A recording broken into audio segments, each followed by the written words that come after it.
はい、それでは、第3部ディスカッションに入りたいと思います。よろしいですか、ドミニクさん。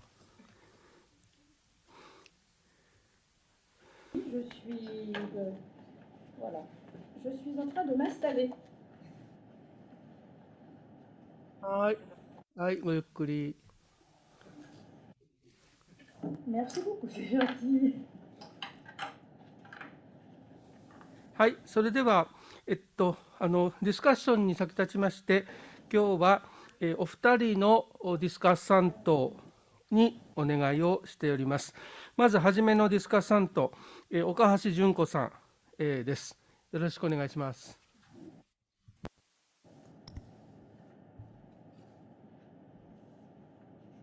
ここでは論点となる復元とオーセンティシティという2つの概念を国際文書をもとに整理いたします。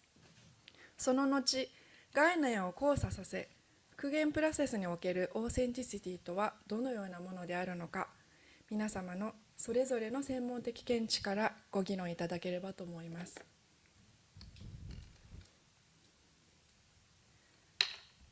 復元にオーセンティシティはあるのでしょうか。これを考える上で主に3つのチェックポイントが挙げられるのではないでしょうか。まずは用いる資料の質、信頼性が担保されていることです。次に復元に際する現場での技術、知識、またそれを支える精神的連帯を担うコミュニティの要請並びに知識、技術、精神的側面の継承が実現されるということです。さらにはその時代に復元を行おうとする強い民意が明確に存在していることですが、これについては民意の高まるタイミングを逃さないことも重要な点なのではないでしょうか。首里城のある場所もノートルダム・ド・パリもいずれも人類不変の世界文化遺産の構成資産の一部となっています。世界遺産リストに登録された文化遺産には、その価値のオーセンティシティを保つための絶え間ない努力が求められます。世界遺産条約履行のためのガイドライン86条には、復元はオーセンティシティとの関連において例外的な状況においてのみ正当化されるとあります。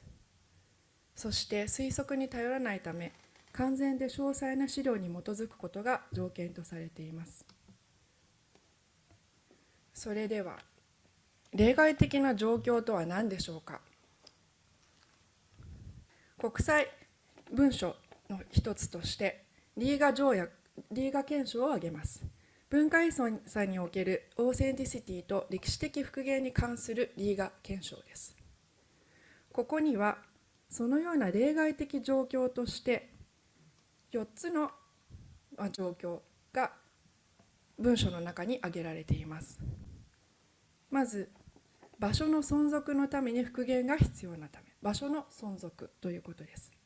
そして損傷や改変によって場所が不完全になった場合、また場所の文化的意義を復元によって回復できる場合、さらには自然または人為的な災害による悲劇的な損失に対応する場合です。首里城においてもノートルダム・ド・パリにおいても、いずれの項目にも該当する復元を必要とするいわば例外的状況であることに、おそらく異論を唱える方は少ないでしょう。同じくリーガ憲章において、復元を行うことができる前提として、歴史的資料が入手可能であること、作業によって既存の重要な歴史的建造物が損なわれないこと、壊されないこと、また復元の必要性が国や自治体や地域コミュニティとの十分かつオープンな協議を通じて確立されていることを明示しています。それでは文化遺産のオーセンティシティとは何でしょうか。奈良文書とリーガ条約リーガ憲章の両者を読み直すことにより、オーセンティシティが文化遺産の価値の信頼性と真実性を図る尺度であることが分かります。その尺度を定めるにあたっては、遺産価値の複合的な属性を考慮すべきことが示されています。私たちは形態とデザイン、材料や材質、用途や機能、伝統と技術、立地と環境、精神や思いといった諸要因がどれだけ継承されており、今後も継承していけるのかというオンゴーイングな現在進行形のプロセスの見地に立たなければならないのではないでしょうか。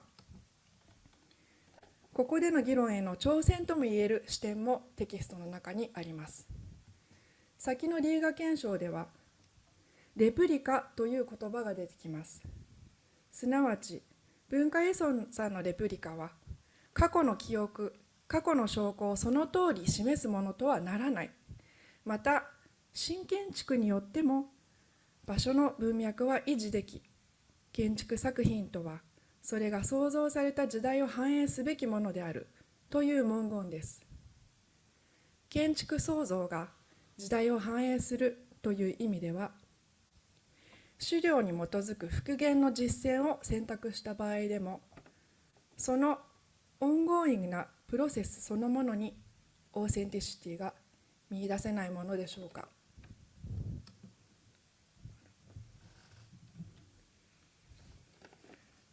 文化遺産の復元は未来へ向けた場所の復興を可能とする行為であり、未来へ向けての責任ある歴史形成のプロセスです。文化遺産の復元において、そこに既存の重要な歴史的要素と新しいものの間に偽りがない限り、新たに築かれたものの中に正直さが見出されないでしょうか。復元プロセスは、ここに示した3つの側面に配慮し対応することで、価値の連続性、すなわち文脈の完全性を確保し、古いものと新しいものの橋渡しをすることができるのではないでしょうか。どうぞご議論ください。ありがとうございました。ありがとうございました。どうもありがとうございました。それでは、お二人目のディスカッサントとして、ベンジャミン・ムートンさんにお願いしたいと思います。よろしくお願いします。Juste une petite intervention avant que Benjamin ne prenne la parole. Je rappelle que vous pouvez déposer des questions dans le petit bouton Q&A qui est à votre disposition. Nous en avons quelques-unes, mais assez peu, donc ne vous privez pas de nous poser des questions. Nous y répondrons dans un instant. Benjamin, c'est à toi. Merci. Bonjour à nos amis japonais. Pour reprendre le débat et revenir à la conversation que j'avais eue avec Toshi en septembre 2019, la question que je propose, c'est dans quelle mesure l'incendie de Notre-Dame et, pour la partie japonaise de Shuri, dans quelle mesure ces incendies ont pu faire avancer les positions doctrinales de la conservation du patrimoine et évidemment sur la question de l'authenticité. Alors, le titre, c'est authenticité au pluriel et avec un point d'interrogation, parce que je pense que là, il y a matière à s'interroger. L'authenticité de l'idée aux critères, ça veut dire que, au fond, le mot d'authenticité évolue. Mais l'intérêt pour les monuments remarquables est réel dès l'Antiquité grecque. Et si je vous présente ici la pyramide de Khéops, c'est parce qu'elle fait partie des 7 merveilles du monde, inventées au IIIe siècle avant Jésus-Christ par Philon de Byzance, et qui représente en quelque sorte un des exemples les plus anciens d'une première sélection patrimoniale, j'allais dire presque sélection patrimoine mondial avant l'heure.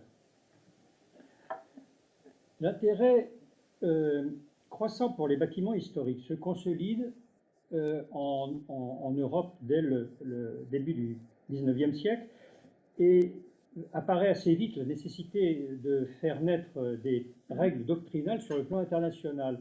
Et ça commence dès la fin du XIXe siècle. Alors je donne la liste que vous pouvez voir. 1889, c'est la première conférence internationale à Paris. 1931, c'est la seconde conférence à Athènes. Puis 1957, c'est à nouveau une réunion qui est le premier congrès international, suivi ensuite à Venise. Et à Venise, c'est l'adoption de la charte de Venise. Et puis, dernière étape en quelque sorte, dernier acte, 1994, à la conférence de Nara, c'est le document de Nara sur l'authenticité. Et on a rappelé tout à l'heure, et je voulais le souligner encore, dans l'esprit de la charte de Venise, puisque c'est comme ça que le document de Nara commence. Alors, pour définir au fond ce que c'est que la valeur patrimoniale, le terme d'authenticité, le mot authenticité, apparaît au congrès de 1957, puis il s'impose au congrès de Venise et devient ensuite à Nara une valeur pratiquement de référence. On pourrait presque résumer en disant que la notion d'authenticité, c'est la mesure, le critère qui sert à distinguer l'œuvre originale de ses transformations. Alors la question, c'est qu'est-ce que c'est qu'une œuvre originale? Et donc, je voudrais proposer de s'interroger sur la notion d'authenticité à Notre-Dame. Par cette question qui paraît absurde, à Notre-Dame, combien d'authenticité? Alors, est-ce que c'est la cathédrale du XIIe siècle la plus authentique? On sait que jusqu'à la fin du XIIe siècle, une très très forte partie de la cathédrale a été construite. Est-ce que donc la notion d'authenticité, c'est une question d'ancienneté? Est-ce que c'est la cathédrale du début du XIIIe siècle? On sait qu'au début du XIIIe siècle, des transformations ont déjà pu apparaître au niveau de l'architecture du XIIe siècle. Ou est-ce plus globalement les cathédrales gothiques du XIIe, XIIIe, XIVe siècle qui représentent l'authenticité de la cathédrale? Alors, est-ce que c'est au fond une question de style gothique? Faut-il accepter les enrichissements de l'Ancien Régime?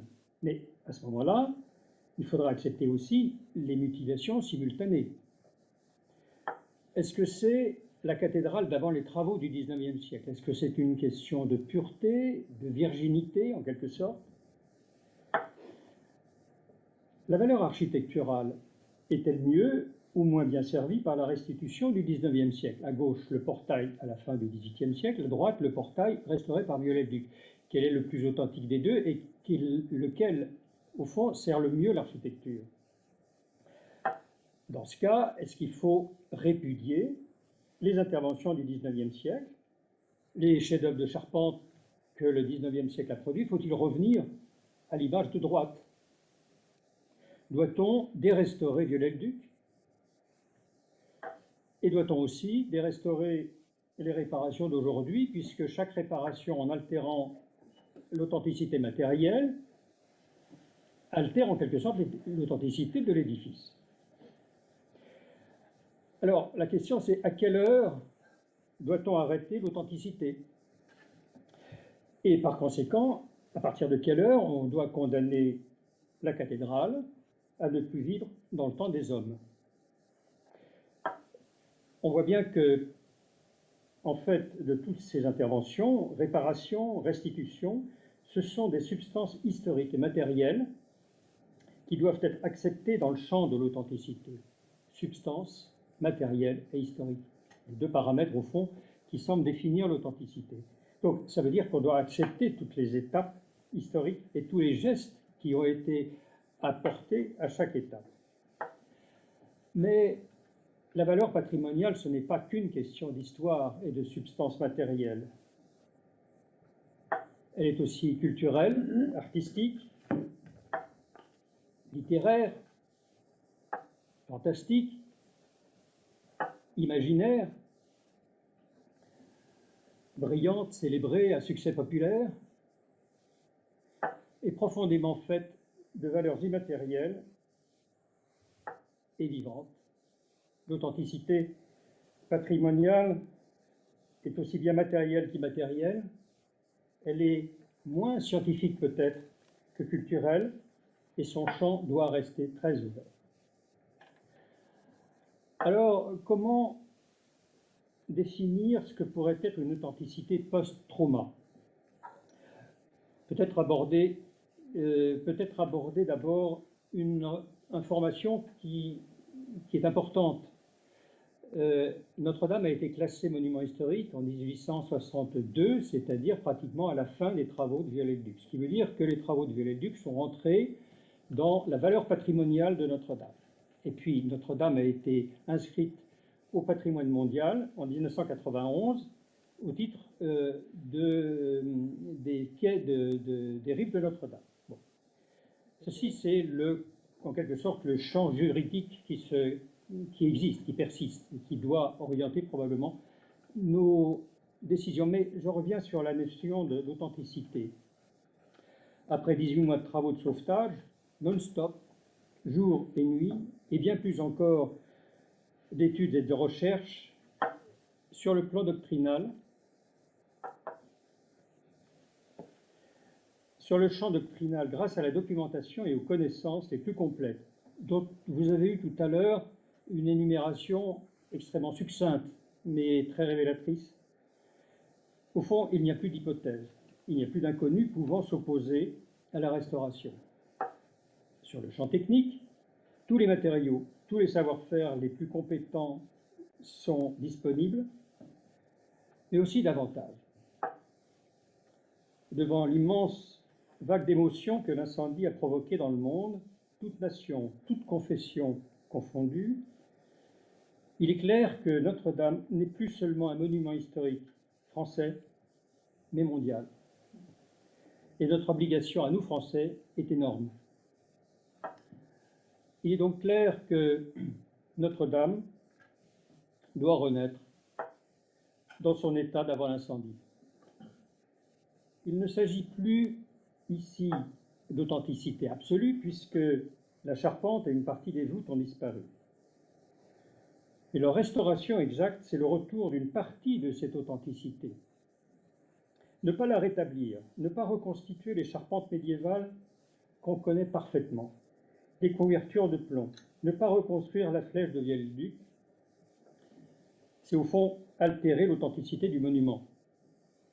Or, notre devoir absolu, c'est préserver toute cette richesse patrimoniale et non pas la réduire. Alors, sur ce visage martyrisé et calciné se devine déjà un sourire. Merci. Merci beaucoup, Benjamin. Bravo. Nous passons maintenant, Toshi, à la session des questions.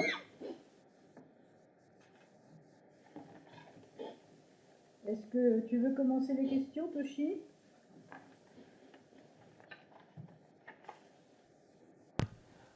はい、それでは、Q&A に上がっている日本側からの質問を要約して提示したいと思いますが、よろしいですか？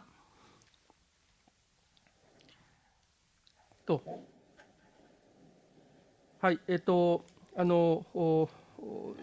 フランスの専門家に対する質問が2つあります。まず1つ目です。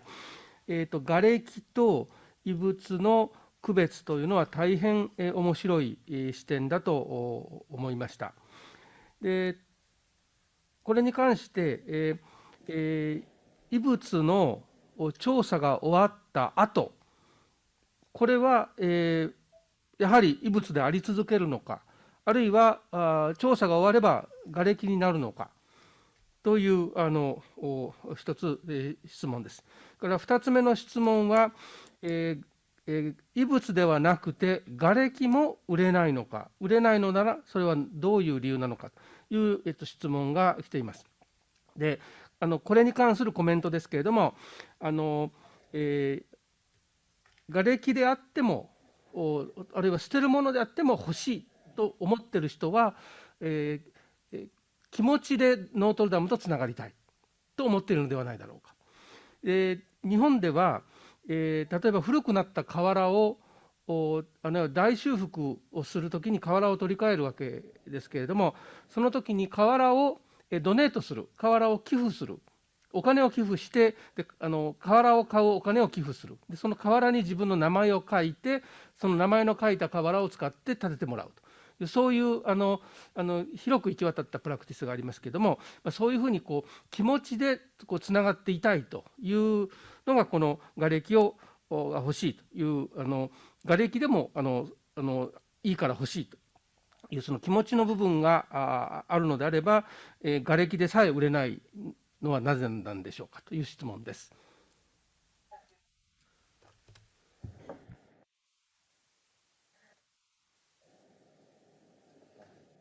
Je peux répondre tout de suite. Gaspard, la Je sens parole est à des vous. regards lourds. Pour être sincèrement. Je vais être extrêmement vigilant à la réponse que je vais essayer d'apporter déjà à la deuxième partie de la question. Alors, les vestiges sont propriété de l'État. Juridiquement, on ne peut pas les vendre. Et je pense qu'il n'y a pas de précédent dans l'histoire du patrimoine en France. Oui.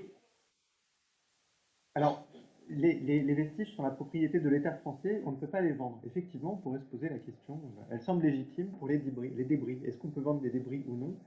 Il y a néanmoins un problème, c'est que les débris sont, comme ça a été signalé tout à l'heure, contaminés au plomb. Donc là, c'est plus une question de droit, c'est une question sanitaire. Et donc, ces débris sont aussi mis à distance et doivent faire l'objet de traitements spécifiques quand c'est possible pour être éliminés selon des chaînes d'élimination spécifiques. Ceci étant dit, certains interlocuteurs, certaines personnes que j'ai croisées lors de mon enquête m'ont dit avoir conservé des petits morceaux de charbon, de gravois tels qu'on pouvait les voir sur les images après l'incendie. Alors, effectivement, il y a un attachement à Notre-Dame de Paris qui semble s'exprimer à travers la possession de ces débris. Mais pour autant, les commercialiser officiellement, même si certaines personnes en ont fait la proposition, semble quelque chose de très délicat, voire impossible. Concernant la première question, qui renvoie à la qualification des vestiges, alors elle est passionnante. Dorothée Chaoui-Derieux, qui n'est pas là malheureusement, aurait été bien mieux placée que moi pour vous répondre. Ce qu'on peut dire, il me semble, c'est que les éléments identifiés comme des vestiges représentent une masse et un volume colossal, qui sont actuellement conservés, mais ça pose effectivement la question de leur conservation à terme. Je ne sais pas s'il est prévu de les déclasser et de ne plus en faire des vestiges. Ça semblerait improbable, mais je ne peux pas vous répondre. Mais que deviendront ces vestiges? Est-ce qu'ils seront... Oui. Rémi Froment. Oui, moi je peux compléter un tout petit peu. C'est vrai que la notion de vestige, elle est apparue dès le lendemain de l'incendie. Justement avec Cédric, on avait fait les relevés des charpentes. Et moi j'ai demandé à Cédric, dès le lendemain de l'incendie, de venir faire le relevé de ce qui est resté sur site, notamment des sablières, donc les poutres qui servent d'appui en fait, aux charpentes sur les murs. C'est une source énorme de connaissances, et je pense qu'on est loin d'avoir épuisé la connaissance de ces vestiges. On a, je pense, des centaines de vestiges, et c'est des milliers de vestiges rien que pour les charpentes, et je ne parle pas de tout ce qui concerne les voûtes, etc. Donc je pense que là, on a ouvert un chantier scientifique. On ne sait absolument pas quand on va avoir terminé ce chantier scientifique. Et je pense que ces vestiges vont rester des sujets d'études pour de nombreuses années, voire peut-être, et je l'espère, pour des générations entières de chercheurs. Donc je pense que l'objectif pour l'instant, c'est pas de déclasser ces vestiges, et tant qu'on n'en a pas tiré la suite scientifique moelle, on ne pourra pas les déclasser. Mais effectivement, c'est un volume absolument énorme. C'est pas forcément intéressant de conserver l'ensemble, donc il va falloir se poser la question de savoir ce qu'on en fait. Mais aujourd'hui, l'hypothèse est de conserver un maximum de choses le plus longtemps possible. Après, il y a des questions matérielles, simplement financières aussi, de conserver, de louer des entrepôts qui sont absolument immenses pour conserver tous ces vestiges, maintenir des conditions de conservation aussi des vestiges, parce que c'est pas forcément évident, et dans des conditions, comme vous l'avez rappelé, de conservation qui ne sont pas évidentes, puisqu'on est avec des vestiges pollués au plomb, donc avec des protocoles très lourds d'accès aux vestiges. David Sandron, une réponse. Juste une précision. Il y a évidemment, comme vient de le dire Rémi Fromont, une masse énorme de débris vestiges, mais se posera la question, je pense, d'une sélection d'une partie représentative pour une présentation au public. C'est évidemment la question d'un musée de l'œuvre, qui portera peut-être un autre nom, pardon, mais qui me paraît indispensable justement pour transmettre les connaissances et puis donner une vision directe justement de ces vestiges liés à la catastrophe de 2019. Voilà les réponses, Toshi, à la question de nos amis japonais. Est-ce que vous êtes satisfait des réponses? はい、ありがとうございました。よくわかりました。もう一つ質問が、フランスの専門家に、対して向けられています。それは、ビオレル・デュックの設計図と、それから施工図の間にズレはあったのか、それからそういう図面と実際に、今回調査してみて、図面と実際の場面ですね、実際にとの間に、ズレはあったのか、もしズレがあったとするならば、どっちの方に寄せていくのか、どっちの方に合わせていくのかという質問でございます。お分かりいただけましたでしょうか。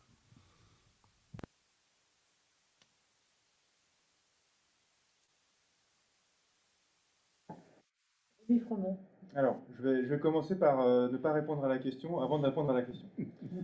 Au pied du poinçon de la flèche, donc le poinçon, hein, c'est la partie centrale, c'est la colonne vertébrale de la flèche, il y avait une plaque en bronze sur laquelle il y avait marqué à peu près ça. La flèche a été édifiée par M. Viollet-le-Duc étant architecte, Bellu étant charpentier et Georges étant gâcheur. Le gâcheur, en fait, c'est celui qui a dessiné la flèche et qui assurait la coordination de tous les charpentiers, et notamment la parfaite jonction de l'ensemble des pièces. Donc, cette plaque, pour moi, est très représentative parce qu'on voit bien que l'architecte seul ne fait rien, le charpentier seul ne fait rien et le gâcheur seul ne fait rien. On est dans une chaîne humaine, technologique, et s'il manque un des maillons, ça ne fonctionne pas. Et donc les plans de Viollet-le-Duc et de Bellu, donc l'entreprise, qui sont aussi ceux du gâcheur qui travaillait pour l'entreprise Bellu, forment finalement des documents distincts mais complémentaires. Donc les plans de Viollet-le-Duc sont des plans plutôt généraux qui vont donner les grandes compositions de la charpente. Il y a des plans aussi très détaillés de Viollet-le-Duc sur le décor. Et les plans de Bellu sont vraiment proprement des plans d'exécution. Donc il n'y a pas d'incohérence ou très très peu d'incohérence entre les plans de Bellu et les plans de Viollet-le-Duc. Et quand on a décelé des incohérences, bah là on est allé chercher les informations complémentaires sur d'autres documents, typiquement les photos, quelques relevés qu'on avait pu avoir sur la flèche, des relevés scanners qu'on avait aussi, qu'on a utilisés mais de manière très ponctuelle. Et ces éléments-là en fait ont permis de trancher pour dire finalement qu'est-ce qui a été réalisé, le plan de Bellu ou le plan de Viollet-le-Duc. Donc en fait on a réussi dans 99% des cas à remonter à la source. Sur l'ouvrage lui-même généralement, pour pouvoir trancher là-dessus. Et quand on manquait encore d'informations, c'était très rare, on est allé voir d'autres édifices construites, donc, notamment la flèche de la Sainte-Chapelle et la flèche de Sainte-Croix d'Orléans, construites par la même entreprise quelques années avant, on a 2 ans de différence, hein, je crois, entre Orléans et Paris, avec les mêmes techniques, les mêmes technologies et des assemblages très similaires. Donc on a pu fonctionner comme ça par analogie. Merci beaucoup. Toshi, d'autres questions? Moi, je vois des questions que nos amis français... はい、ありがとうございました。フランスの方から日本の専門家に対して一つ質問があるのを私が日本の専門家にこれから簡単に説問してよろしいですか。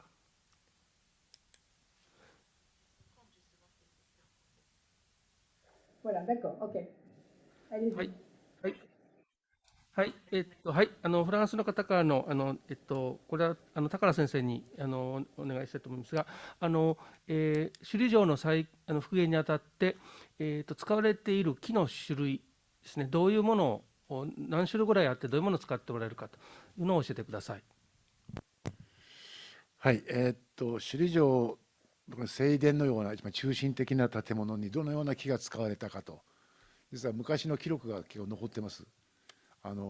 当時木を植えて育てて管理するという一連の法律がありまして、それを管理する体制、行政組織もありました。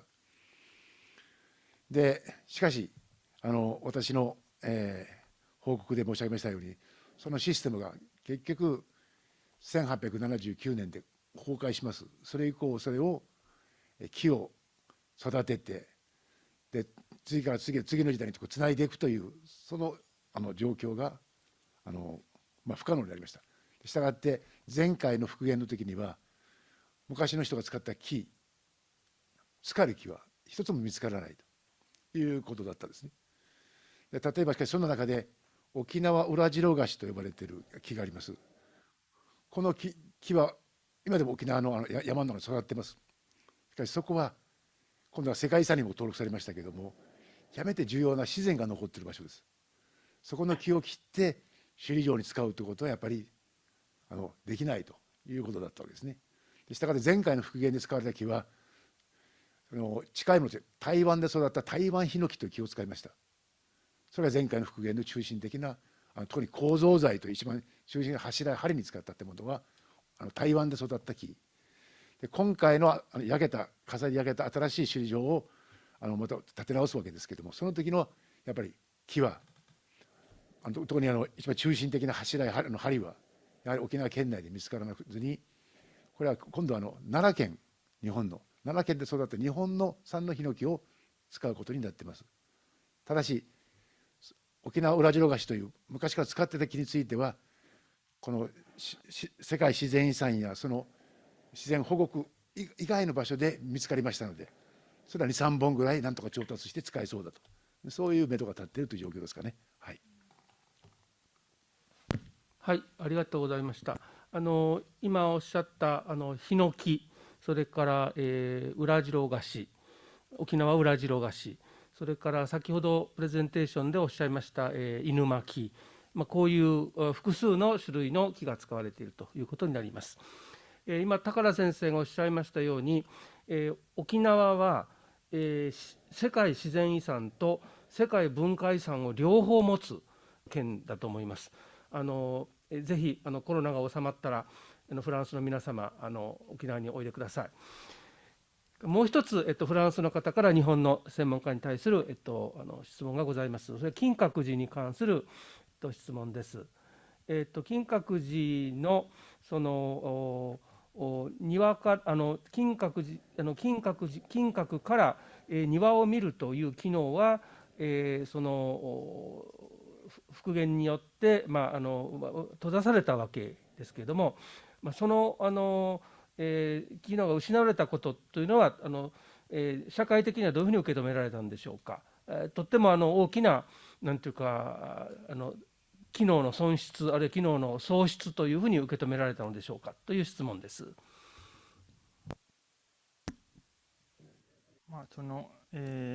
金閣の中に入ってそこから庭を楽しむことができたのは、その50年に、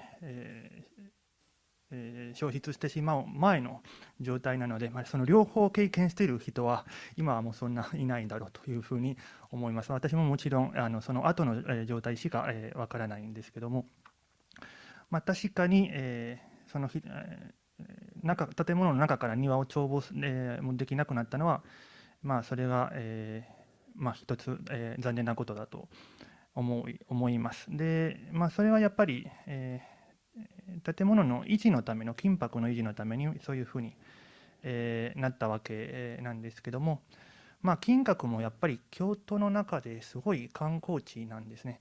だからそれぐらいの数の観光客が集まる場所で建物を一般公開することはもう大変これは金閣に限った話ではないんですけど、大変難しい問題を抱えているというふうに思っています。ですからそういうできる限り多くの人が楽しんでほしい、でも建物に対する負担をできる限り軽減しないといけない、その2つのバランスを取ることが大事だろうというふうに思います。はい、ありがとうございました。日本の文化財の建物は保存のために、以前中に入れたけれどももう入れなくなったという建物も少なくありません。特に金閣は小さいですから、なかなか中に人を受け入れるのは難しいかなという気はいたしますね。日本側からの質問は、以上ですが、ドミニクさん、日本の方からフランスの専門家にフランス語で質問が向けられているようですので、お願いしてよろしいですか。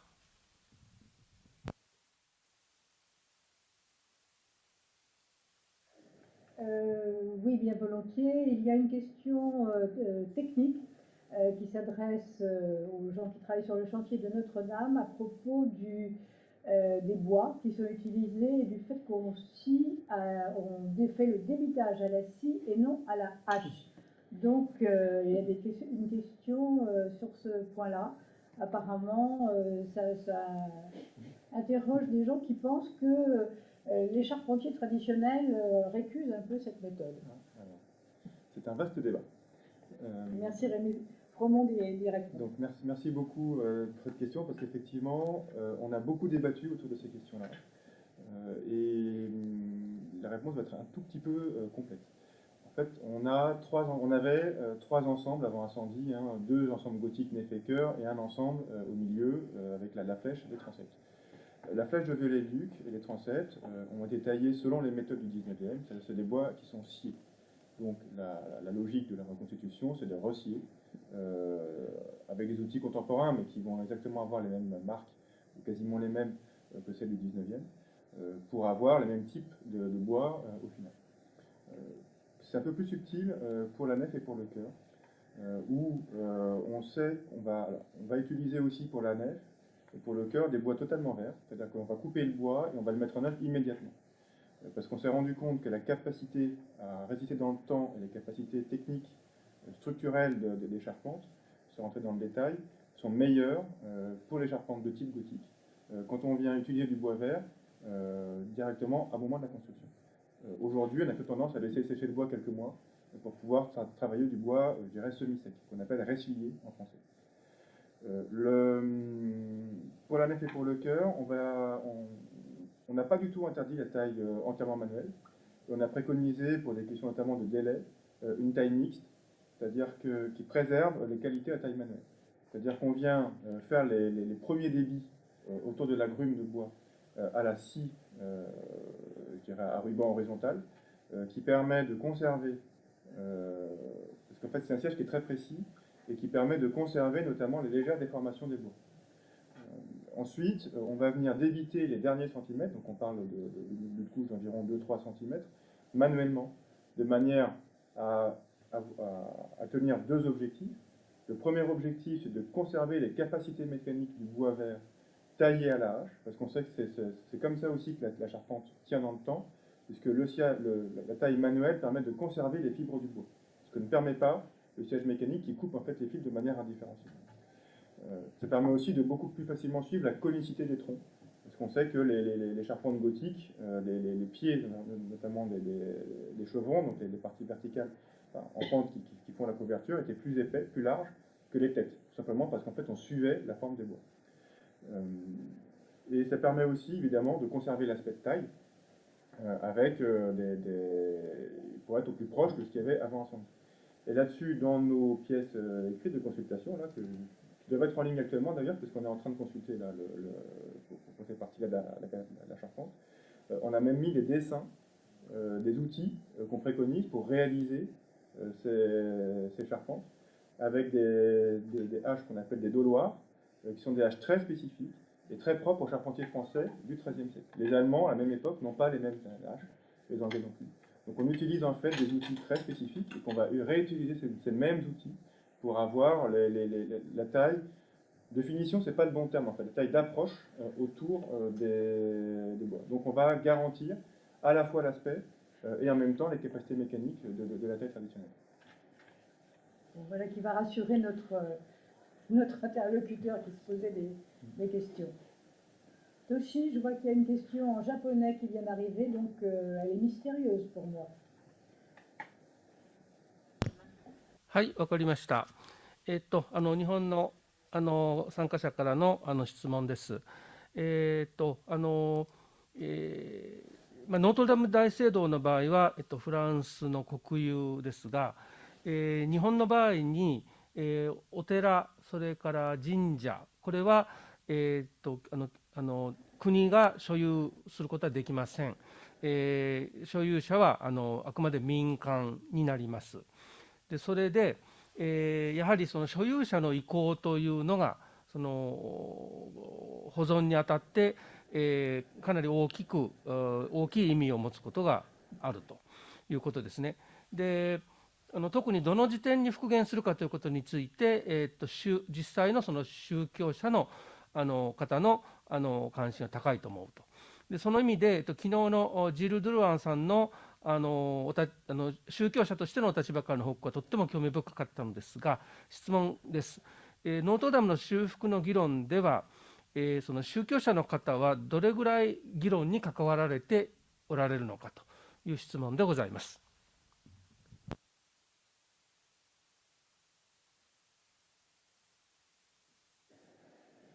Gilles Drouin va vous répondre. Oui, alors peut-être le système juridique français est particulier, donc est spécifique, puisque les cathédrales appartiennent à l'État, mais on a cette notion difficile peut-être à expliquer en dehors de notre pays de l'affectataire, puisque l'institution Église catholique en est l'affectataire, alors perpétuel, exclusif et à titre gratuit. Hein. Donc il y a un statut juridique très particulier, de sorte que ce qui touche à ces édifices, moi je ne suis pas un théoricien, mais doit se faire en concertation entre l'État propriétaire et l'Église catholique affectataire. Alors pour les questions par exemple qu'évoquait Rémi Fromont, pour les questions importantes hein, qui ont été traitées donc il y a quelques mois, du type de restauration à l'extérieur du grand comble de la Flèche, l'Église catholique s'est prononcée évidemment pour une restauration à l'identique, mais n'avait pas beaucoup d'implications parce que c'est je ne veux pas dire que c'est pas la dimension patrimoniale qui prime, mais en revanche pour tout ce qui est, c'est ce que j'ai essayé de dire dans la vidéo que j'ai donnée, tout ce qui est de l'aménagement intérieur, alors là pour le coup, eh bien l'Église catholique a un rôle important, parce que là aussi, et je posais la question d'ailleurs pour le temple, je ne sais pas en termes d'institution, hein, mais c'est la même institution finalement qui a fait construire la cathédrale que celle qui l'exploite, qui l'anime, qui la fait vivre aujourd'hui. Hein. Mais en revanche, et c'est là toute la difficulté, je n'étais pas là hier physiquement, en revanche, et c'est tout le concept de tradition chez nous, c'est-à-dire que la fidélité finalement, la tradition est vivante, la manière dont l'Église catholique l'habite aujourd'hui n'est pas exactement la même que celle avec laquelle elle l'habitait au XIIe siècle. Hein. Et alors, je ne veux pas, mais je suis théologien, mais en théologie, il y a le concept de tradition. Et le concept de tradition, ce n'est pas la répétition à l'identique, c'est la tradition vivante. Et le concept de tradition, ça rejoint aussi ce qu'on disait, c'est un acte de transmission. Et la fidélité, elle se fait aussi en tenant compte de l'époque dans laquelle on est. Hein. Donc, je vais un peu plus loin là, sur le plan philosophique, mais c'est vrai qu'à l'extérieur, j'allais dire, et sur la reconstruction, l'Église catholique n'a pas, elle aurait pu dire, mais elle n'avait pas un rôle très important. Par contre, à l'intérieur, le dialogue, il est structurel et il se poursuit. Et d'ailleurs, parfois, il y a des conflits, au meilleur sens, hein, j'allais dire. Il y a des conflits entre la dimension patrimoniale et la dimension cultuelle. Hein. Je ne veux pas entrer dans le détail, mais dans l'Église catholique, il y a eu un changement très important de la manière de célébrer le culte, après ce qu'on appelle le Concile Vatican II, dans les années 60. Et ce changement s'est traduit par une évolution assez forte de la manière de célébrer le culte. Donc, l'Église affectataire a parfois, difficilement d'ailleurs, à demander à l'État propriétaire ou aux communes pour les églises, eh bien, de modifier assez profondément l'organisation intérieure des édifices. Merci beaucoup, Benjamin. Veux-tu ajouter quelque chose? Oui, je voulais simplement ajouter une chose qui est le statut. Alors, le père Drouin a évoqué la question de la séparation des églises et de l'État, ce qui est une disposition laïque du début du XXe siècle qui marque une caractéristique française bien déterminée. Et je voulais revenir sur une autre approche qui est plutôt l'approche patrimoniale, c'est-à-dire qu'en définitive, certains édifices considérés comme patrimonialement importants sont reconnus comme d'intérêt public par l'État. C'est-à-dire qu'en définitive, soit classés, soit inscrits à l'inventaire supplémentaire, soit éventuellement, de façon plus récente maintenant, au titre du patrimoine mondial, l'intérêt public semble surmonter en quelque sorte l'usage ou l'intérêt qui n'est pas strictement accroché à l'édifice. Et ce qui rend évidemment les choses plus complexes, crée des obligations de conservation qui sont très rigoureuses et qui donnent en quelque sorte un contexte bien particulier dans le cas de monuments historiques. Merci beaucoup. Touchi, je ne vois pas d'autres questions côté français pour l'instant. Est-ce que vous en avez vu de votre côté? Ou est-ce qu'on peut peut-être se poser quelques questions au sujet de l'authenticité?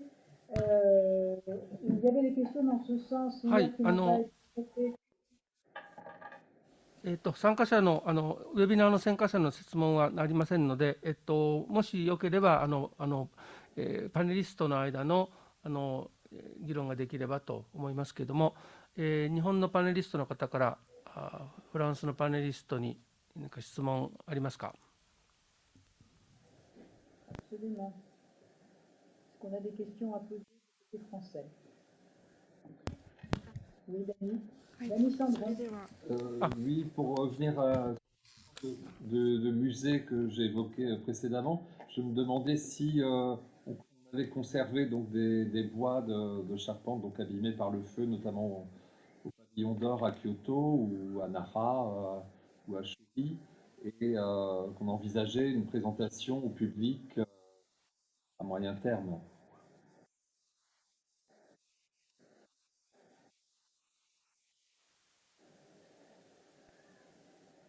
高田先生お願いします。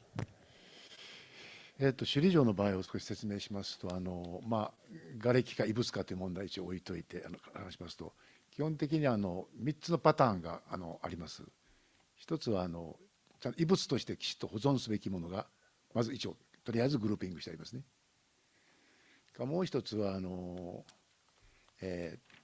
先ほど申し上げましたように一部砕いて次の例えば瓦の場合でしたら次の瓦の材料にしていくというものです。それから例えば別の瓦の場合は子どもたちがその瓦を使って作品を作ってみたり、学校の花を植えている花壇のところの縁に使ってみたりという、そういう首里城の焼け残ったものを使って子どもたちが例えばクリエイティブにそれを生かしていくという努力もしています。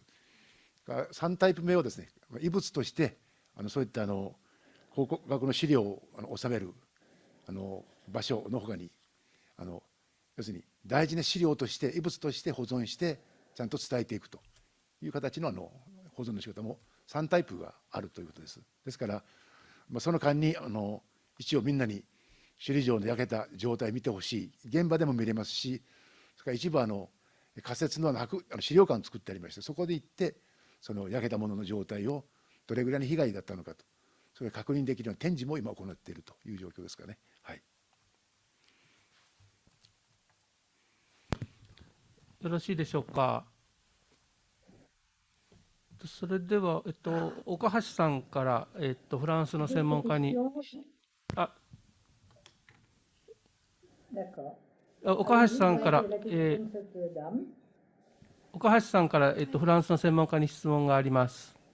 はい、昨日重要な考古学的な発見があったというようなお知らせが今朝というのはこちらの夕方ですけれどもありましたが、このように大掛かりな復元作業を始めようとしているときにそのような大きな発見があった場合ですね、その発見、新たな発見、先ほどムートンさんも複数のオーセンティシティとおっしゃいましたが、新たな発見がその過程の中である場合にその発見を生かすような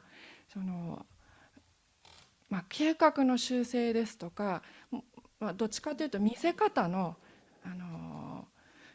計画変更のような新たな発見を生かせるようなプランの変更というようなことっていうのは、タイムフレームもある中であり得ることなのでしょうか。これは日本側の例えば首里城に関してもお聞きしてもいいんですけれども、ノートルダムにおいてはどうなのかということをお聞きしたいと思いました。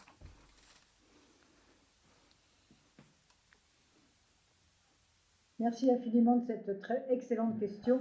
Rémi Fromont va vous répondre tout de suite. Peut-être Gilles Drouin après, vous prendrez la parole. Rémi Fromont. Oui, merci, c'est vrai que c'est une très très bonne question. Je pense que le chantier se nourrit évidemment de ce genre de découverte. Alors là, le sarcophage, c'est très particulier, on va en reparler après, mais on espère aussi faire des découvertes sur les murs, ce qu'on appelle les murs bahus. Ce sont les murs qui soutiennent, qui soutiennent la charpente, hein, tout en haut de la maçonnerie. On espère pouvoir faire des découvertes là pour mieux comprendre leur constitution, savoir comment est-ce qu'ils sont construits et éventuellement amender le parti de restauration à ce moment-là. Pour le sarcophage, c'est un cas très particulier parce qu'en fait ce sarcophage a été trouvé à la croisée du transept. Donc la croisée du transept, hein, c'est le carré central qui est au milieu entre la nef et le chœur, et il est exactement sous la flèche. Mais il est au sol de la cathédrale, là où la flèche s'élève, la base de la flèche est 35 mètres plus haut. C'est pareil pour les voûtes. Donc en fait, cette découverte-là ne va pas impacter directement le projet de restauration, puisqu'il y a une distance physique très importante entre les deux objets. Par contre, nous, ça nous pose un problème technique. C'est-à-dire qu'on va devoir, pour reconstruire la flèche et les voûtes, construire un échafaudage de plusieurs dizaines, voire centaines de tonnes, qui va mesurer plus de 100 mètres de haut. Donc on a besoin d'appuyer l'échafaudage sur un sol qui soit à peu près stable. En tout cas, le plus stable possible. Le sol qu'on a aujourd'hui a été très évidemment perturbé dans le temps, depuis sans doute les premières fondations gallo-romaines, jusqu'à l'incendie en fait aujourd'hui. Mais il est quand même relativement, là je parle d'un point de vue technique, relativement homogène. Donc il est satisfaisant pour appuyer l'ouvrage qu'on va devoir construire. Si on doit fouiller l'ensemble de la croisée, on va devoir faire un trou très important et on va devoir remblayer ce trou avec des nouvelles caractéristiques mécaniques de sol. Et là, on aura beaucoup plus de mal à garantir aussi l'appui de l'échafaudage. Donc nous, ce qu'on préconise aujourd'hui, alors la découverte est toute récente, donc on est vraiment en plein cœur là des réflexions et c'est pas encore, les arbitrages ne sont pas encore rendus. C'est plutôt d'arrêter les fouilles aujourd'hui, de remblayer une partie en protégeant les choses, de reconstruire la flèche et les voûtes, et ensuite de venir fouiller a posteriori sur un ouvrage qui sera d'abord beaucoup mieux protégé parce qu'il sera complètement à l'abri des intempéries, et en même temps en dehors de toute contrainte technique, sans parler des contraintes calendaires. Donc c'est avant tout pour nous une question technique, moins qu'une contrainte calendaire. Évidemment, si on commence à fouiller à la croisée, on en a pour plusieurs mois, voire plusieurs années si on veut faire ça correctement. Et donc là, le planning ne peut tenir. Mais je dirais ça, c'est pas l'élément majeur aujourd'hui. C'est vraiment nous, techniquement, il est plus favorable pour nous de garder le sol tel qu'il est, parce que finalement, on a fait des études de sol et on sait qu'on peut venir reposer dessus. Alors que si on commence à creuser le sol et à décomprimer le sol, on va devoir le recomprimer. Et là, techniquement, c'est pas totalement favorable non plus. Merci pour cette réponse très, très claire. Est-ce que quelqu'un veut ajouter quelque chose? Gilles Drouin, vous aviez une remarque tout à l'heure à faire ou... Pas sur cette question-là où je suis totalement incompétent. Évidemment, symboliquement, du côté de l'Église catholique, ça nous intéresse, ce sarcophage qui est placé dans un endroit très particulier. Oui. Mais alors sur le plan technique, je ne suis pas compétent. Non, j'avais une question, mais une question à nos amis japonais qui reprenait un peu l'idée de Dany Sandron avec le musée de l'œuvre, et c'est une question qui nous habite actuellement. Est-ce que, et elle est culturelle là, est-ce qu'on a la pratique d'un lieu de mémoire, d'un mémorial? Parce que c'est vraiment une question qu'on se pose, la mémoire de l'incendie, c'est une question qui est aussi en lien avec les vestiges qui deviendraient des reliques avec de grands guillemets, entre guillemets. Je reconnais, on a un débat à l'interne chez nous en disant, on l'avait eu dans une CNPA à un moment en disant, on a une commission nationale du patrimoine, que quand il n'y avait, heureusement, il n'y a pas eu de victimes, donc il n'y a pas à avoir de lieu de mémoire presque obligatoire, entre guillemets, mais malgré tout, cet événement tellement important dans l'histoire de la cathédrale, est-ce qu'il doit se concrétiser matériellement dans un mémorial? Et je ne sais pas si nos amis japonais, parce que c'est tellement lié à la culture et au rapport au passé et à l'histoire, comment ils font? Comment vous faites au Japon?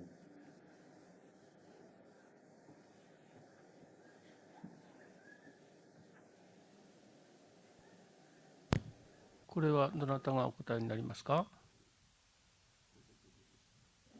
分担しましょうか。はい、じゃあ、まず高原先生から。はい、首里城に関しましてはそういう話はありません。ただ一つだけ付け加えるとすると、その首里城の隣に近くに1945年の第二次世界大戦の戦争の時に日本軍が地下にトンネルを掘って司令部が起きました。そのためにアメリカ軍の集中的な攻撃が起きて首里城も破壊されたんですが、その第32軍という日本の軍隊の地下の司令部が残ってます。今回の火災で首里城が焼けて再建されますけど、首里城だけではないと、戦争の時の遺跡もちゃんと整備してみんなに見せてほしいという、そういう強い声が出ていることは確かですね。はい、私の方から一つ付け加えたいと思いますが、ディザスターといいますか、大きなこういう被害が起こったこととの、それとの記念碑という観点から申しますと、2011年に大きな津波が東日本を襲いました。それは福島の原発事故を起こした原因でもあるんですが、その津波によって多くの人々の命が失われました。でその一つとしてですね、小学校があります。小学校の児童たちが、数十名その津波の犠牲になりました。でその小学校をそのまま残すということが行われています。これ大変大きな議論がなされましたけれども、津波の被害を忘れないという観点から、その津波が起こったままの状態で小学校を残すということが決められて、そのようになされています。ですからそこは復元をする、あるいは美しくするという行為はありませんけれども、そういうディザスターを記憶するという意味でそういう動きは日本にもあります。それをちょっとお伝えしておきたいと思いました。じゃあ向井さんもう一つどうぞ。質問です、どうぞ。これはフランスの方に質問なんですが、まず先ほどのアレハンドロさんのプレゼンテーションの中で、被害に遭った、日本の場合は火災に遭った建物を3種類のやり方で対応するというのがありました。一つはもうそのままにしておく。で、一つは新しいものに作り変える。で、3つ目が前のまま復元をするということでした。ノートルダムの場合はもちろん1個目のそのままにするっていうわけにはいかないですから、屋根はどうしても必要なので、屋根は必ず復元しなければいけないんですが、それ新しくするのか復元するのかというところで、火災直後は必ずしも復元という方向性は自明ではなかったように思います。それでいろんな提案が出てきたのだと思いますが、もちろん中には実現が全く不可能なものであるとか、突拍子もないものであるとかもあったかもしれませんが、それが、最終的に復元に決定したというプロセスが何か教えていただければと思います。それは、ベンジャミンさんが先ほどおっしゃった何のオーセンティシティなのか、オーセンティシティ複数クエスチョンマークということにも関係するのかもしれません。指定された状態のものを復元するという割と法律的なことかもしれません。あるいはクロディさんがおっしゃっているような残された印象に忠実であることということかもしれません。どのような決定のプロセスがあったんでしょうか。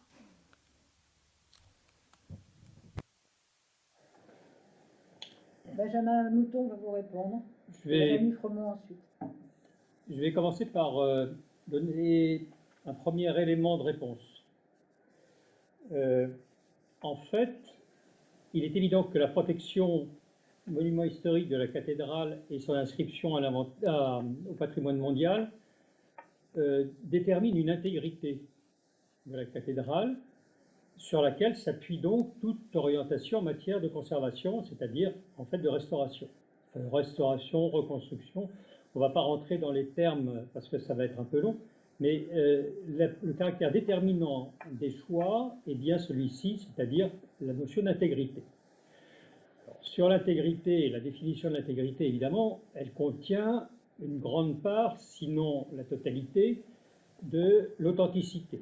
Tout à l'heure, j'avais essayé de démontrer que l'authenticité est une chose bien difficile à déterminer dans le cas de Notre-Dame. En réalité, l'élément de référence, c'est l'état juste avant l'incendie. Donc ça, c'est vraiment l'élément sur lequel ensuite le choix s'est porté. Est-ce qu'on connaît suffisamment d'éléments permettant de reconstituer cette intégrité ou cette authenticité ou pas? Et comme vous l'avez très bien dit aussi, c'est la quantité documentaire et c'est le pourcentage considérable de vérité qui va en quelque sorte trancher, de vérité de connaissance, qui va trancher et qui va emporter la décision.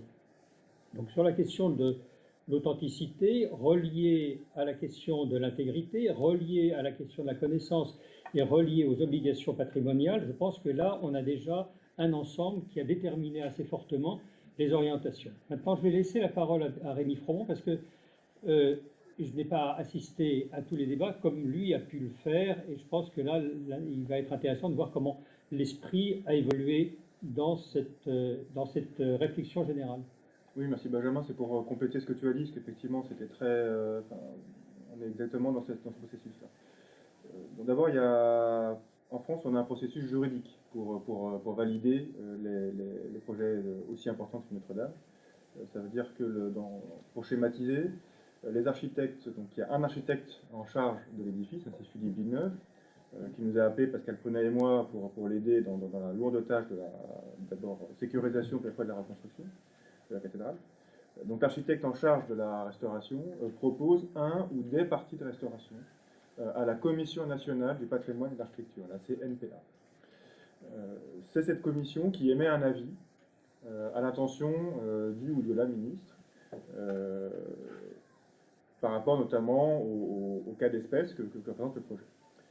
Dans le cas de Notre-Dame, on avait proposé 3 grandes familles de projets, hein, c'est exactement ceux qu'on a évoqués tout à l'heure. Donc ne rien reconstruire, en fait conserver les lacunes, mais là on aurait transformé Notre-Dame finalement en mémorial. Or la disparition des charpentes et de la flèche, la couverture, c'était un accident, en tout cas un incident. C'est pas une destruction liée à une guerre, c'est pas un attentat, c'est pas voilà, on n'a pas de blessés ou de morts quand on a l'incendie et après. Et donc finalement faire un mémorial, ça n'aura pas eu de sens. L'autre grande option serait peut-être de reconstruire autre chose. Et là se pose la question de l'intégrité du monument dont parle Benjamin et du traitement de la lacune.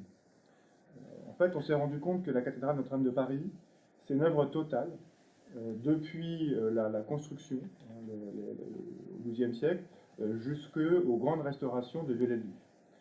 En fait, Viollet-le-Duc, notre analyse côté architecte, n'a pas fait un bâtiment néo-gothique, mais a poursuivi une œuvre gothique. Ce qu'on n'a pas forcément beaucoup évoqué aujourd'hui, c'est que, ou pas du tout même, c'est qu'il existait une flèche gothique qui a été démontée juste avant la Révolution française, hein, donc à la fin du XVIIIe siècle, parce que cette flèche était en très mauvais état et risquait de s'effondrer. Ensuite, à la même période, en fait, on bûche énormément de sculptures, de tous les éléments saillants de la cathédrale sont purgés parce qu'ils risquaient de tomber sur le public et sur l'édifice. Et Viollet-le-Duc va restituer cet aspect gothique en dérestaurant des parties faites par Soufflot, qui est un grand architecte français du XVIIIe siècle, et en rajoutant certains éléments. Et l'œuvre de Viollet-le-Duc va depuis la silhouette de la cathédrale, donc avec la couverture, la flèche, jusqu'au mobilier. L'autel, les barrières de chœur, il y a même des mobiliers liturgiques qui est dessiné par Viollet-le-Duc, les statues, etc. Et donc si on considère la cathédrale comme un ensemble unique, et qu'on arrête de réfléchir juste à la charpente, à la flèche, etc., ou aux voûtes, on se rend compte que cette cathédrale, dans son aspect, et notamment pour sa protection à la fois monument historique, je dirais français, mais aussi son classement au titre du patrimoine mondial, est une œuvre totale, parachevée par Viollet-le-Duc. Et donc la logique de la restauration est de dire, si on ne restaure pas à l'identique, on va dégrader la qualité du monument, on va lui faire perdre une partie de son authenticité. C'est-à-dire ne pas restituer l'ouvrage disparu, fait perdre au monument une partie de son authenticité. Donc on parle du monument global par rapport à l'ouvrage particulier. On a un cas particulier à Notre-Dame par rapport à ce qu'on a pu voir sur les exemples japonais, c'est-à-dire qu'on n'a pas de destruction complète de l'ouvrage. On a une destruction que d'une partie, et quand on regarde en fait la proportion du volume du monument, la charpente et la flèche, c'est infime par rapport à tout ce qui reste. C'est une toute petite partie. Pareil pour les voûtes disparues, on a perdu à peine 15 ou 20% des voûtes. Donc c'est très peu. Et des voûtes de grands vaisseaux. Donc finalement, si on ne restitue pas l'identique, on allait perdre le caractère, sans doute, au moins une partie du caractère universel de la cathédrale. Donc c'est ça en fait qui a présidé vraiment au choix je dirais, doctrinal. Il y a d'autres choix en fait qui ont permis d'appuyer ça. C'est qu'on a des écrits très précis de Lassus et Viollet-le-Duc sur la logique de conception de leur ouvrage, parce que la flèche la reconstruction, enfin la restauration de la cathédrale au XIXe siècle a fait l'objet d'un concours. Et on a toujours les notices et les mémoires des architectes pour la reconstruction, enfin pour la restauration à l'époque de Viollet-le-Duc.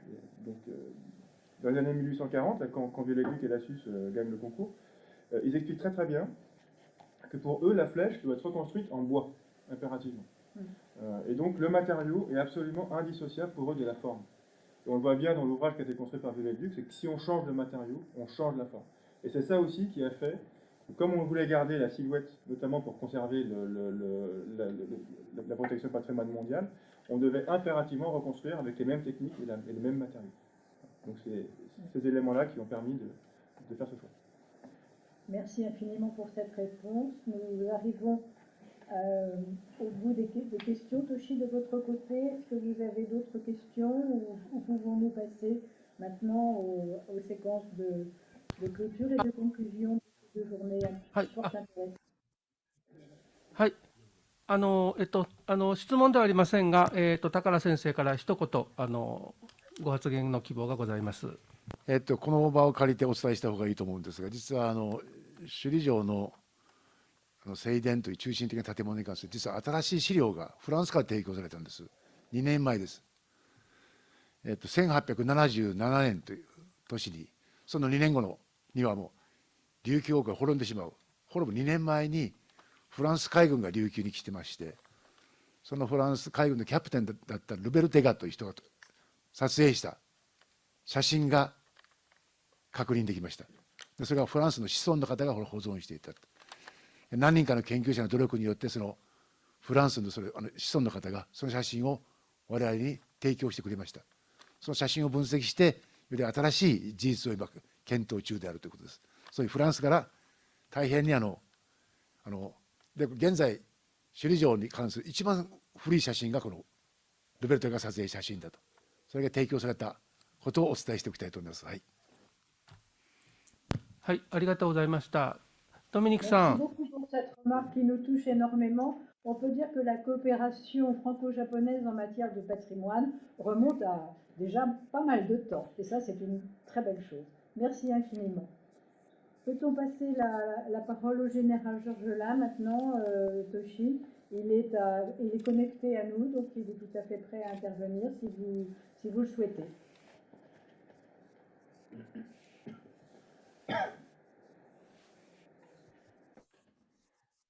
Bien, bonjour mesdames. Oui, alors je disais que je voulais vous demander de m'excuser de ne pas être à Charenton, puisque ce matin j'ai eu la visite de la ministre de la Culture sur le chantier de Notre-Dame, qui venait voir l'état des fouilles qui ont été organisées, qui ont été conduites à la cathédrale sur le transept, qui ont permis de découvrir des restes du jubé du XVIIIe siècle et un sarcophage, semble-t-il, du XIVe siècle. Je rappelle d'ailleurs que Viollet-le-Duc lui-même avait en son temps trouvé des sarcophages qui ont été placés dans les caveaux des archevêques et des restes du Jubé qui sont actuellement au Louvre. Voilà. Alors, je remercie M. Toshiyuki Kono de l'Université de Kyushu et Éric Palot d'ICOMOS France pour leur aimable invitation. Cette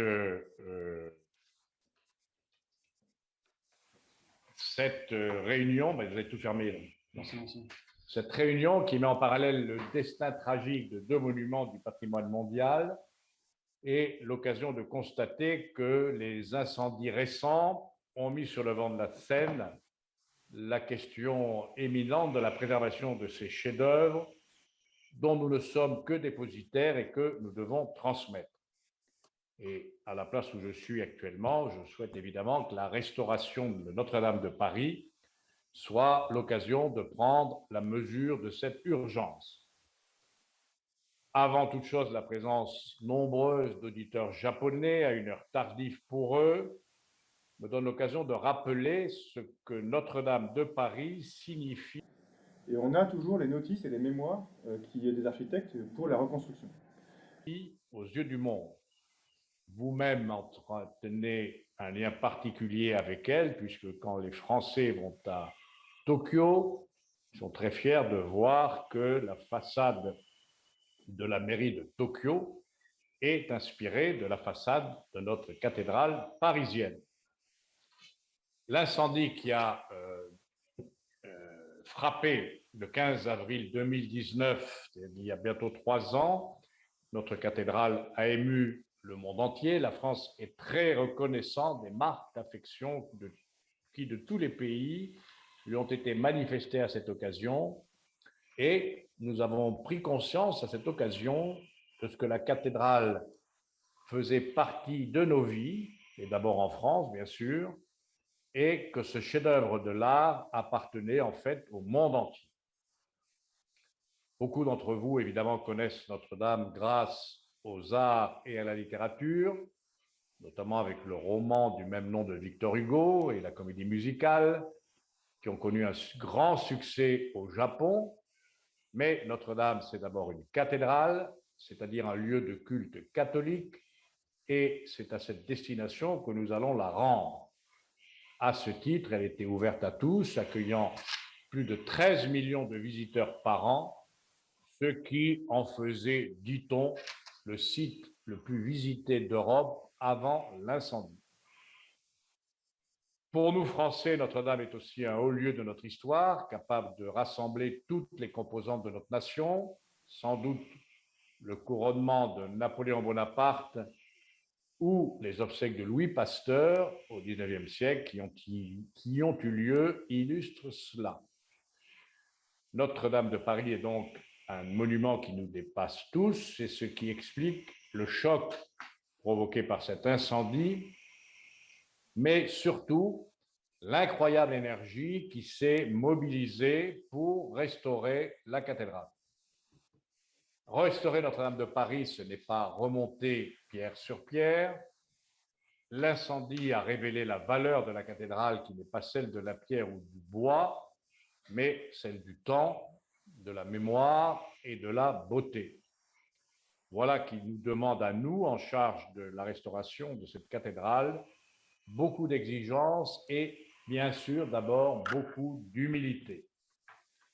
Les architectes en chef des monuments historiques et la direction régionale des affaires culturelles de l'Île-de-France vous ont déjà longuement expliqué le chantier dans ses dimensions opérationnelles et scientifiques.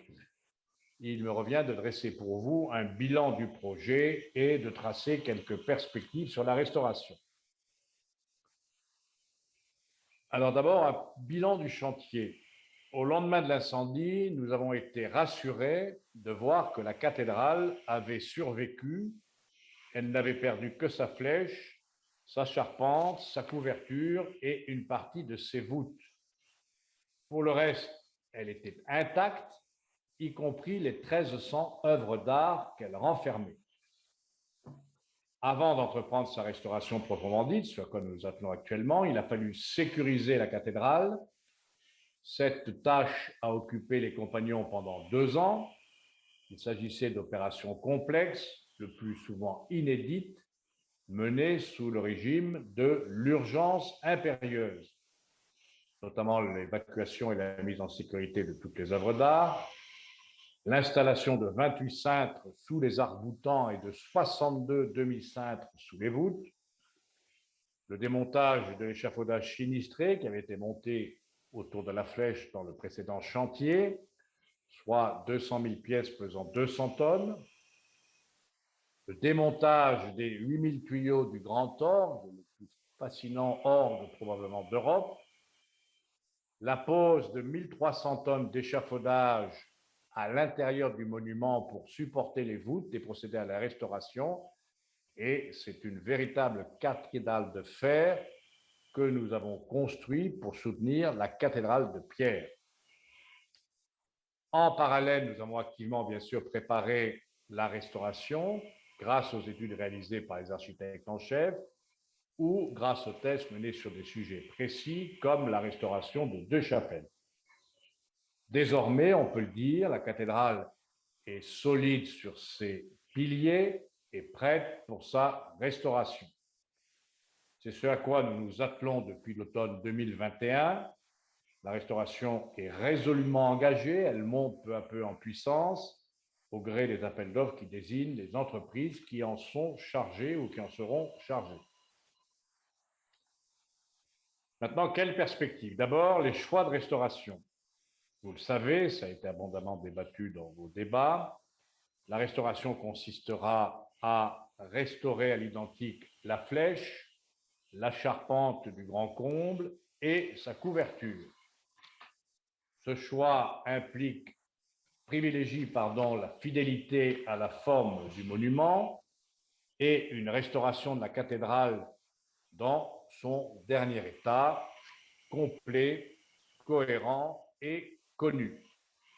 Vous l'avez compris, les choix que nous avons faits s'inspirent des préconisations formulées dans la charte de Venise, dont ICOMOS a fait son étendard, mais aussi le document de Nara et les recommandations de Varsovie. Ce sont ces choix qui permettent aux visiteurs du monde entier de trouver la cathédrale qu'ils aiment.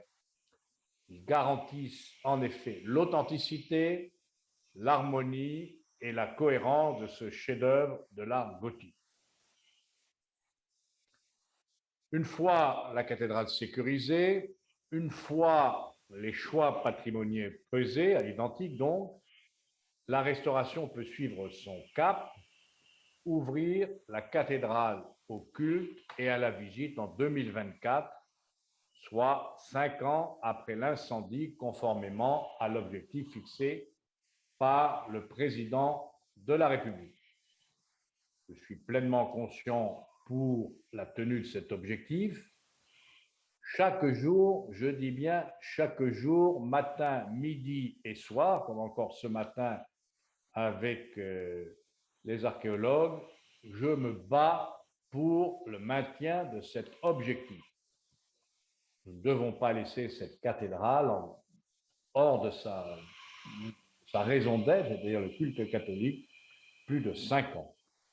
Je suis pleinement confiant pour la tenue de cet objectif parce que nos équipes, aussi bien à la maîtrise d'ouvrage, à la maîtrise d'œuvre qu'autour de nous, sont mobilisées pour la tenue de cet objectif.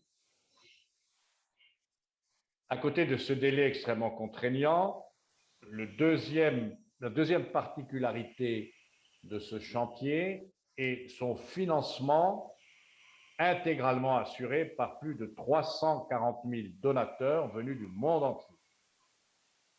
Nous ne remercierons jamais assez les donateurs, car sans eux, la renaissance de la cathédrale serait tout simplement impossible.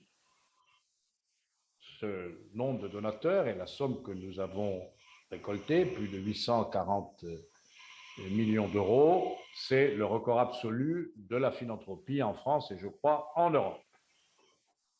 Enfin, ce chantier, d'ailleurs le fait que ce colloque en parle, ce symposium est une nouvelle illustration, Ce chantier se déroule sous les yeux du monde entier et l'attention médiatique ne retombe pas. Et nous en profitons en France pour mettre en valeur les métiers d'art qui sont une richesse de la France.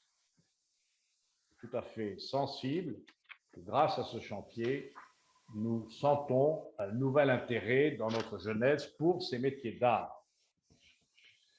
Nos défis sont donc nombreux, mais je le redis, je suis pleinement confiance dans la tenue de notre objectif de 2024. Cette mission, évidemment, ne se fera pas au détriment de la qualité de la restauration.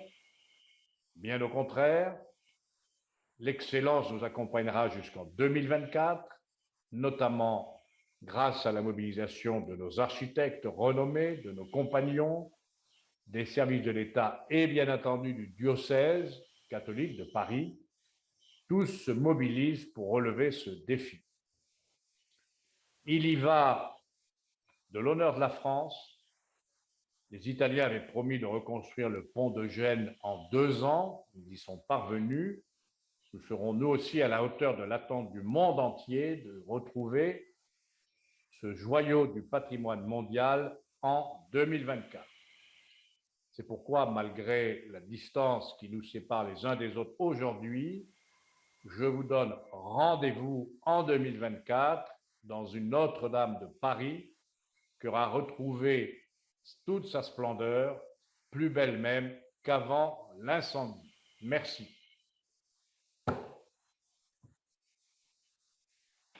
Merci beaucoup, Général. Toshi, veux-tu faire quelques mots de conclusion?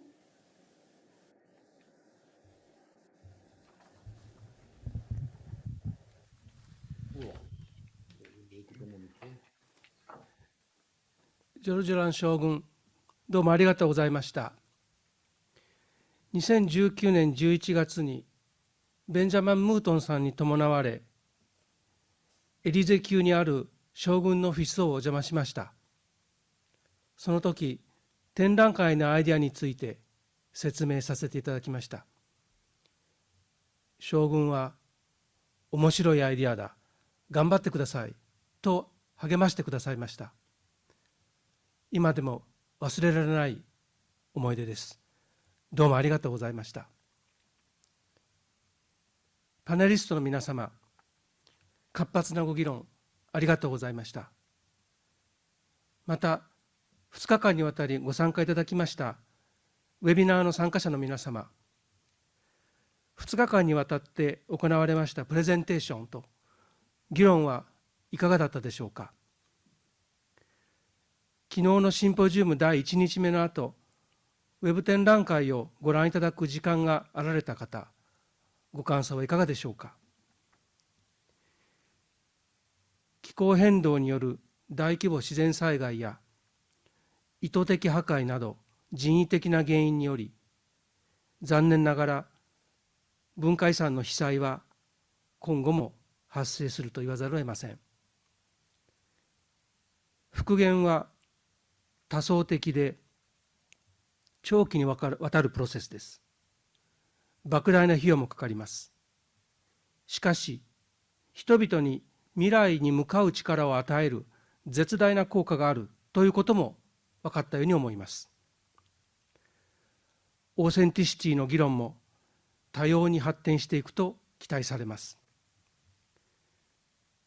ウェブ展覧会は、ノートルダム大聖堂と首里城の復元が両方とも完了するまで開けておくつもりです。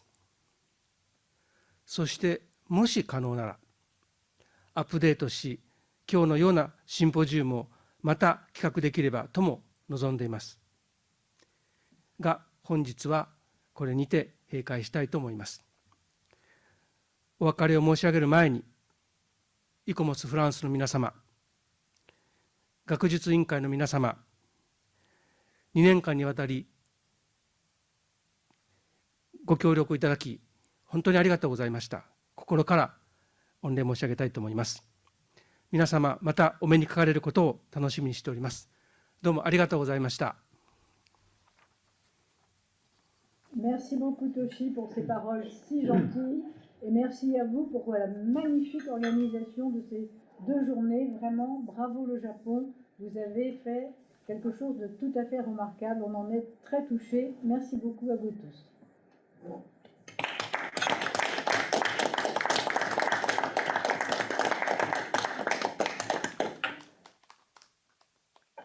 À très bientôt. Hein. À bientôt, on va faire. Très bientôt, tu vas voir.さようなら、ありがとうございました。 Merci. À bientôt. À bientôt.